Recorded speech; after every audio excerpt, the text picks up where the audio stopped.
hirit, unang hirit, unang hirit.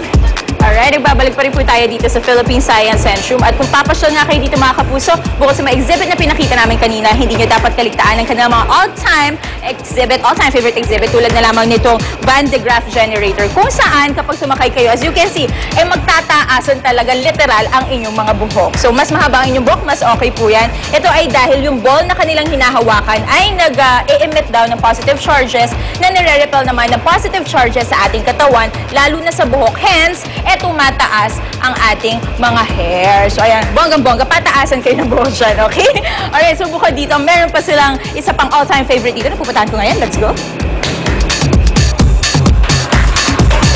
At yan nga mga kapuso, ang tinatawag naman nila na human gyro ride. So dito naman sa ride nito, binibigyan ng feeling of weightlessness ang nakasakay dito. Ito ay dahil yung tatlong beams na yan ay gumagalaw in different directions, pero sabi nila hindi naman daw siya talaga nakakahilo masyado. Plus, sabi nila ito daw ride nito ang sinasakyan ng mga astronauts bago sila i-launch sa outer space para masanay na sila sa feeling ng no gravity. Alright, so bukod dyan, punta naman tayo doon pa sa tinatawag naman nila na plasmasphere. Let's go.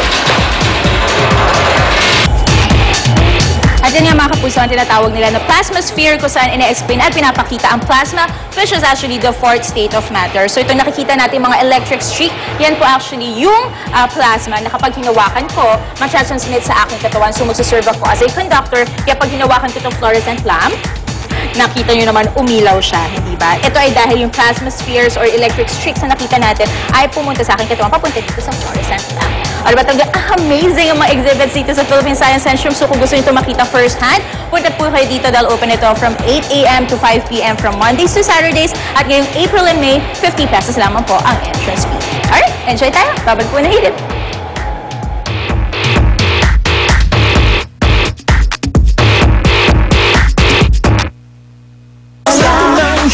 Ang saya-saya sa unang hirit, unang hirit, unang hirit. Ang masayang band.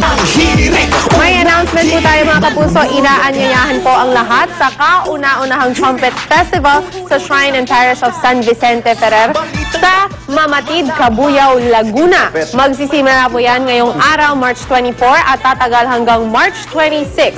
Para sa iba pang detalye, contact their parish office at 049-502-0596. And happy birthday or hello lang po kay Mario Sorbaña and family sa Barangay Narvacan, Santo Tomas, La Union from Dr. Jose Gutchoco. Happy birthday, Senate President Susan Ponce de Leon.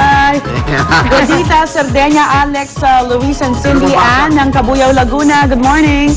Okay, Happy viewing. Hindi ko mabasa. Happy Kay viewing. Maggie, Sorry, Lilibet de Terra. Mrs. Sinarding, happy birthday. Yun. Guagua, Pampanga, happy view. Gusto na makala. Guagua pala. Mga thank you sa pagtambay. Bukas sa ulit. Dito lang sa Unang Hirit! 40, welcome home.